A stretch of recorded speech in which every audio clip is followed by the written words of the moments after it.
Eh bien, aujourd'hui, je reçois le Québécois Bob Auré à Bitbol. Il est de passage à Miami. Donc, alors, bien évidemment, on lui a ouvert les portes ici de la Maison de la France et de l'Europe pour une interview un peu de dernière minute, il faut être honnête. Mais voilà, tout à fait, Bob a accepté de nous rejoindre pour discuter comme ça, de façon tout à fait amicale.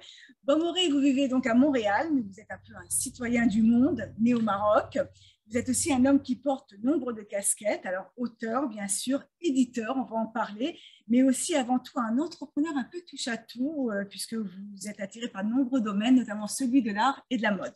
Alors, on va revenir au petit Bob, au Bob qui vit aussi à Los Angeles. Qui vit aussi à Los Angeles, je vais vous en parler. Oui. Au petit Bob, du coup, des confitures, un livre que vous avez sorti récemment. Donc, vous naissez à Casablanca, vous émigrez à Paris, puis à Montréal, avant de vous installer à Los Angeles dans les années 2000. Et avec un passage au Mexique important de 10 ans avec une Mexicaine, j'étais marié avec elle. Donc oui, Mexique est au milieu, c'est quand même j'ai du mal à suivre. Vous habitez où aujourd'hui pour qu'on vous situe un petit peu sur la carte du monde? Oui. Vous habitez où alors aujourd'hui? Entre Los Angeles et Montréal. D'accord. Et dans quel coin de votre cœur est encore le Maroc? Ça fait partie intégrante de ce que nous sommes. Alors bien sûr, on l'a promené partout avec nous, que ce soit dans notre cuisine, que ce soit dans nos habitudes, que ce soit avec nos amis. C'était une façon de vivre. Et on l'a gardé, quel que soit le pays où on a vécu. Moi, je suis resté marocain toute ma vie. J'ai changé de pays 20 fois, mais le Maroc ne m'a jamais quitté. Et quand je reviens au Maroc, je suis comme chez moi. Et c'est un sentiment extraordinaire d'appartenance. Et ça me rassure, d'une certaine manière, d'avoir un pays à moi. Alors justement, j'allais vous demander, où est-ce chez vous? Est-ce que c'est un peu partout dans le monde, dans tous ces pays que vous avez traversés, ou est-ce que votre corps est encore énormément au Maroc? Il y a une partie de moi qui reste. D'abord, écoutez, mon père est enterré au Maroc. Ma petite sœur est enterrée au Maroc. Donc, je revendique cette terre. Ma mère, quand elle est partie, elle n'avait aucun trésor, sinon un petit peu de terre qu'elle avait ramené avec elle. Je raconte cette histoire dans le départ. Alors, effectivement, le Maroc est resté une partie intégrante de nous. Et comme je dis, dans nos habitudes et dans notre subconscient, on l'est toute notre vie jusqu'à notre mort. J'imagine. Voilà. Alors, avant de parler de l'auteur que vous êtes, et aujourd'hui vous avez emmené plusieurs livres, on va surtout parler des derniers qu'on propose ici aux États-Unis sur la plateforme Rencontre des auteurs francophones sur l'ensemble des États-Unis et puis ici à la Maison de la France et de l'Europe à Miami. Donc, c'est Le goût des confitures. Ce sont des nouvelles et on les propose aussi en anglais. Donc, voilà, vous avez le choix de venir le chercher et de le commander sur la plateforme. Donc, avant de parler de l'auteur, on va parler de vos deux autres passions, qui sont la mode. Vous avez joué un rôle important à Montréal sur le marché de la mode. Oui. Et puis l'art, puisque vous avez ouvert même plusieurs, je crois, galeries d'art. Alors, racontez-nous en quelques mots ces deux autres vies qu'on connaît moins de vous, parce qu'on propose souvent sur la plateforme l'auteur, mais on connaît moins bien l'entrepreneur. Commençons par la mode. Je quitte le Maroc, j'arrive à Paris. Et je fais 1000 métiers, mais mon rêve, c'est d'être acteur, c'est d'être comédien, c'est d'être stand-up comique. Et puis, comme il faut que je vive quand même, je vais commencer à travailler chez John Charles, d'abord chez Symphonia, dans le disque, et ensuite chez John Charles, qui m'a pris pour quelques semaines, mais je reste 2 ans. Et j'apprends un peu la mode. Alors, quand je suis arrivé à Montréal, la mode n'existe pas. Il y avait des pantalons noirs et gris et marrons. La mode n'existe pas. Alors, par la force du jeu, je suis devenu un pionnier de la mode à Montréal. J'ai tout commencé là-bas. C'est ma réputation, j'y tiens. Et les gens revendiquent. Je revendique ce titre de noblesse. Mais à Montréal, beaucoup de Marocains font ce métier de la mode, mais ils ont suivi mes traces. Alors, fait ça. Comment on passe de la mode à l'art?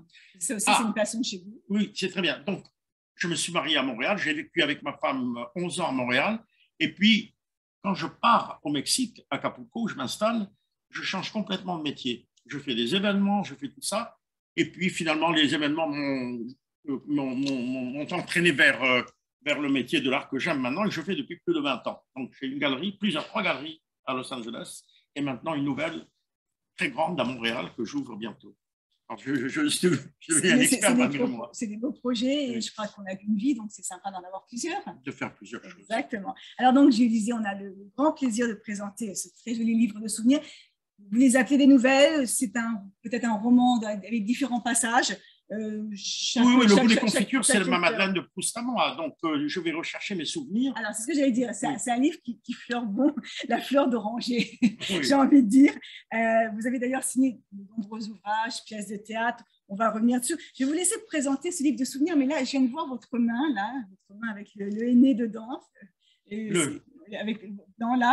Sur cette main. Ah, c'est le henné. Il y a du henné. Donc, on est un petit peu au Maroc avec vous. Je crois que vous avez une je viens pour un célébration. mariage marocain ici.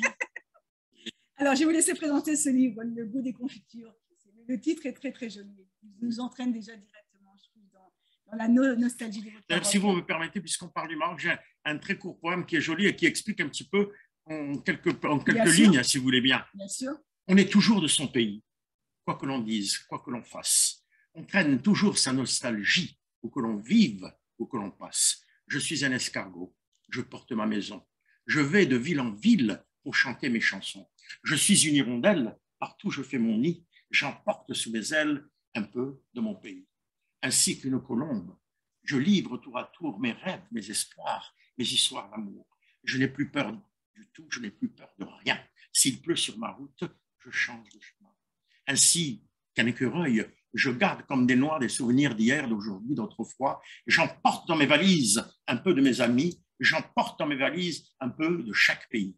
On est toujours de son pays, quoi que l'on dise, quoi que l'on fasse. On traîne toujours sa nostalgie, où que l'on vive, où que l'on passe. Jamais, jamais ça ne s'oublie. On est toujours de son pays. J'imagine que c'est signé Bob Auréa-Billboy. Bien sûr, c'est dans mon livre. C'est dans votre livre. Alors, parlez-nous un peu de ce livre. Si vous deviez raconter comme un synopsis de film, qu'est-ce que raconte ce livre? Alors, mon enfance, mais la vôtre également. Et celui qui va me lire également. Mon premier amour, mon premier baiser, mes premières lectures, tout ce qui a marqué ma jeunesse et qui a marqué la vôtre se retrouve. C'est pourquoi ce livre est traduit maintenant en 10 langues différentes, y compris le chinois, le russe, l'arabe classique, l'hébreu, l'espagnol, l'anglais. Et tout le monde se retrouve dans le chinois, se retrouve dans mon histoire. Comment est-ce possible? Mais parce qu'il y a, je crois, les sentiments étant universels, il y a cette qualité, je crois, dans mon livre, c'est qu'il a fait d'ailleurs son succès. Sur les 8 que j'ai écrits, c'est celui qui a le plus de succès. Et celui qui a été le traduit. Et qui est apprécié par tout le monde. Donc, il était, j'allais dire, presque au-dessus de moi. Il a rejoint beaucoup de monde.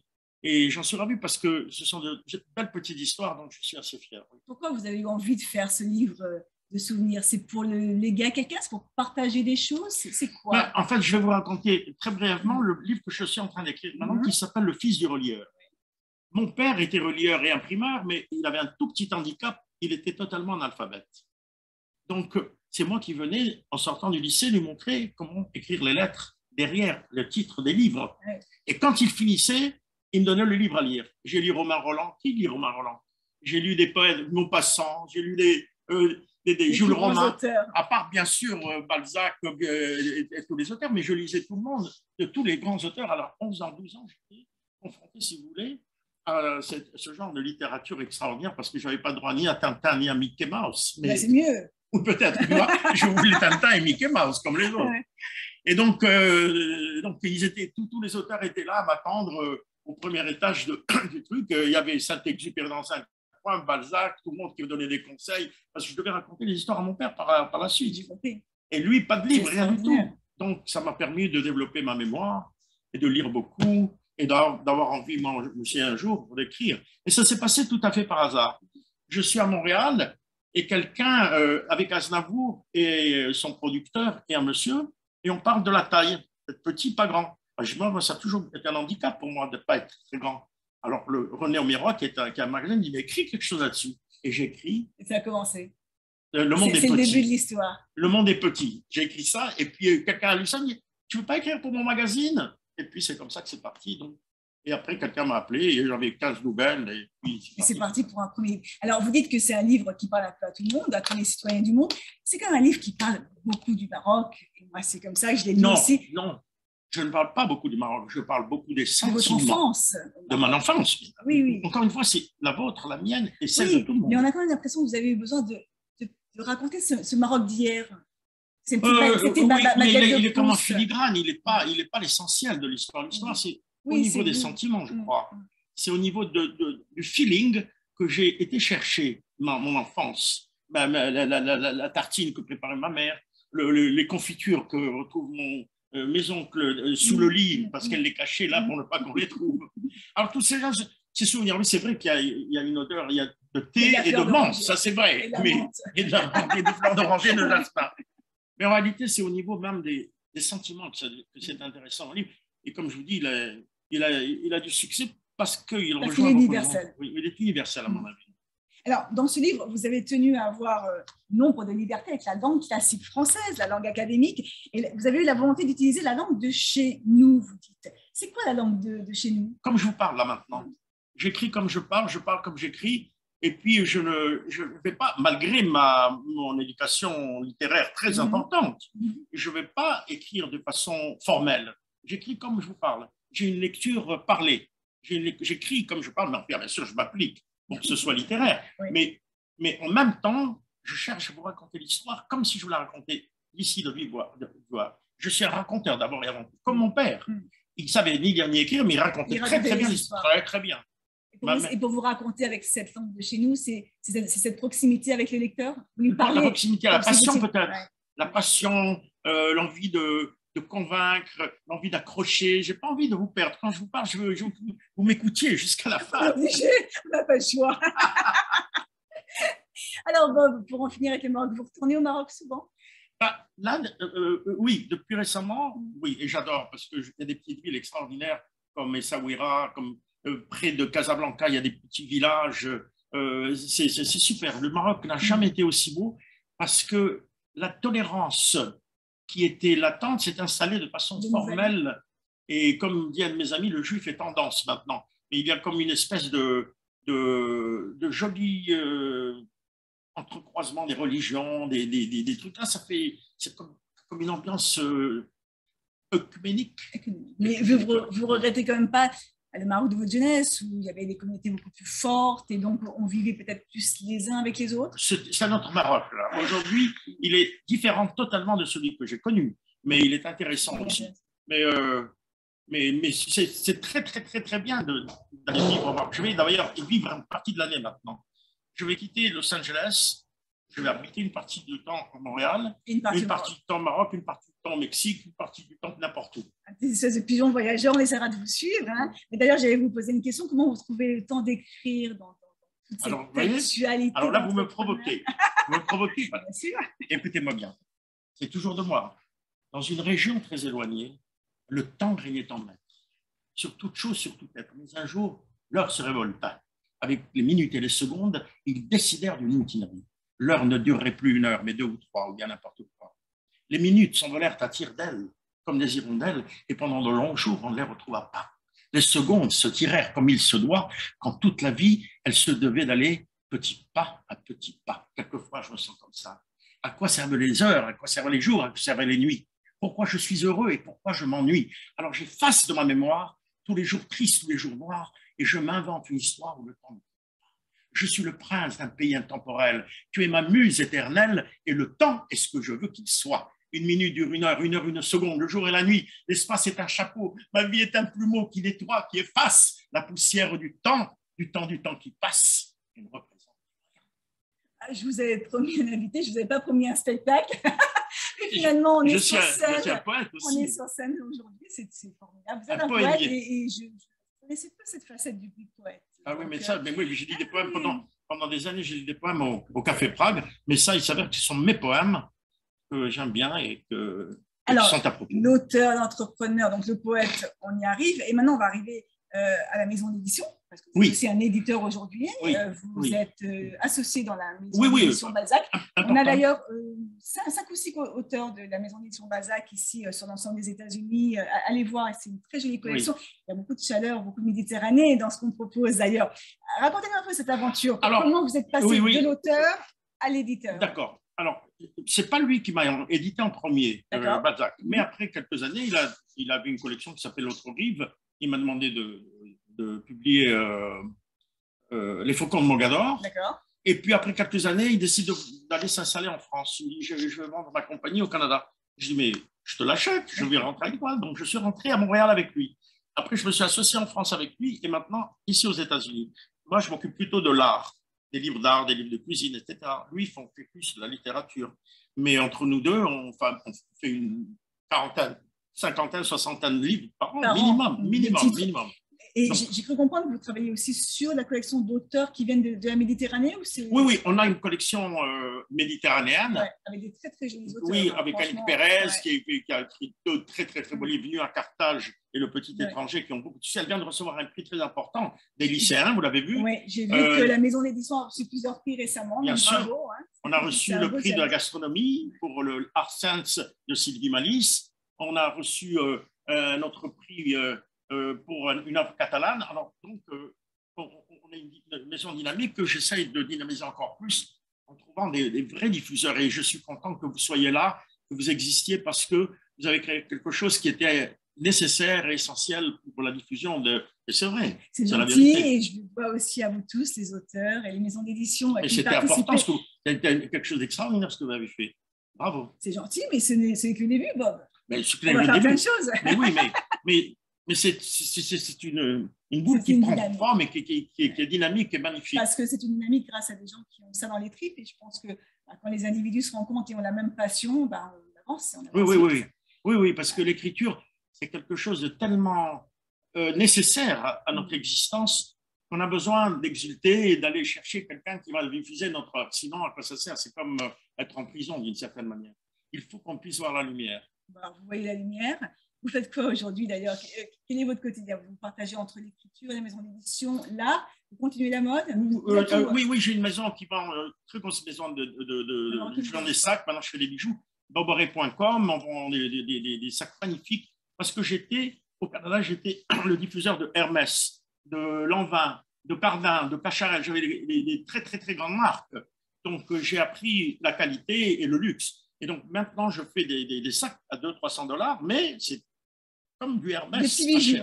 Des petits bijoux. Voilà. Les petits bijoux. On ira mettre un livre dans le sac. Boboré.com. C'est facile. Gratuite. Alors, on va revenir à vos projets littéraires. Mais tout ce que je voulais vous dire, pour répondre à votre question, c'est que dans ma tête… Je ne sais plus laquelle. Oui, non, vous faites plusieurs choses, comment vous vous retrouvez? Alors, je dis que moi, tout est cohérent dans ma tête. Je n'ai pas plusieurs chapeaux. J'ai un chapeau, j'ai une cervelle et qui fait plusieurs choses à la fois, mais avec des petits tiroirs qui s'ouvrent l'un après l'autre sans aucun problème. C'est très, très cohérent dans ma tête. Je n'ai pas de problème avec l'un et avec l'autre. Plus j'ai des associés qui sont très compétents, très capables. Ouais, ça. Moi, je suis un chef d'orchestre, plus qu'autre chose.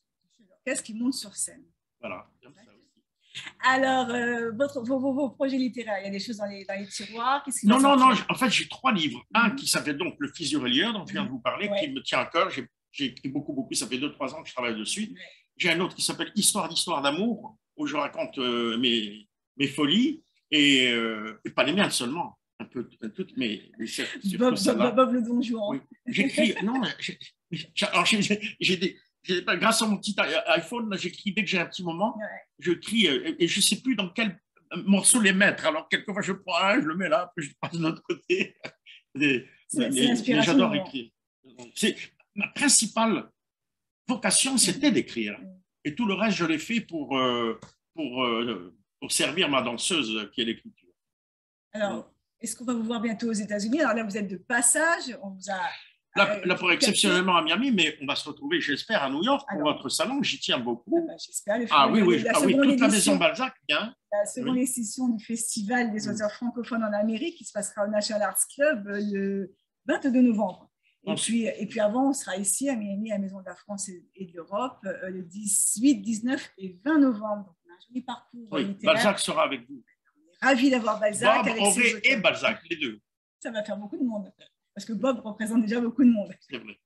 Alors, Bob, pour cette petite interview un petit peu rapide, mais on l'a fait un peu comme ça, organisé en 24 heures, j'aimerais terminer par ce que j'aime bien, un petit questionnaire de Proust. Donc, quel est votre livre de chevet? Vous avez emmené quoi dans l'avion?